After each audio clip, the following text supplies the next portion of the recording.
สบายดีหมู่เจ้าพอดีว่ามื้อนี้ค่ะอีหลาโอ้ยพี่นา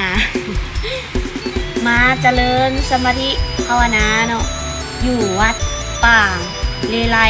เมืองหาดทรายทองนครหลวงเวียงจันทน์เด้อเป็นวัดที่งามหลายแล้วก็เป็นวัดที่ค่อนข้างว่าจะมีชื่อเสียงโด่งดังเลยกะศักดิ์สิทธิ์ตอนนี้แม่นเพิ่นกำลังสร้างพญานาคตัวใหญ่แล้วก็กำลังสร้างหลายอันหลายแนวใครที่ว่าอยากมาเที่ยวก็สามารถมาเฮ็ดบุญอยู่วัดนี่นำกันได้เนาะวัดนี้หรือว่าบรรยากาศดีหลายแล้วก็งานอวดในเบิ่งงามหลายเด้อ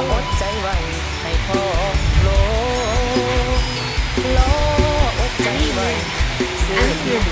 เป็นพญานาคองค์ดำเนาะใหญ่ที่สุดเลยอันนี้จะเป็นทางหลังเนาะข้างหน้าจะมีนั่นแล้วก็มีน้ำตกอีกอย่างหลายแนวเนาะเดี๋ยวจะเอาคลิปที่ว่าถ่ายแบบเบ็ดเซ็ตง่ายๆถ่ายแบบยาวๆแล้วก็สิพาให้ทุกคนได้เบิ่งนำกันเนาะ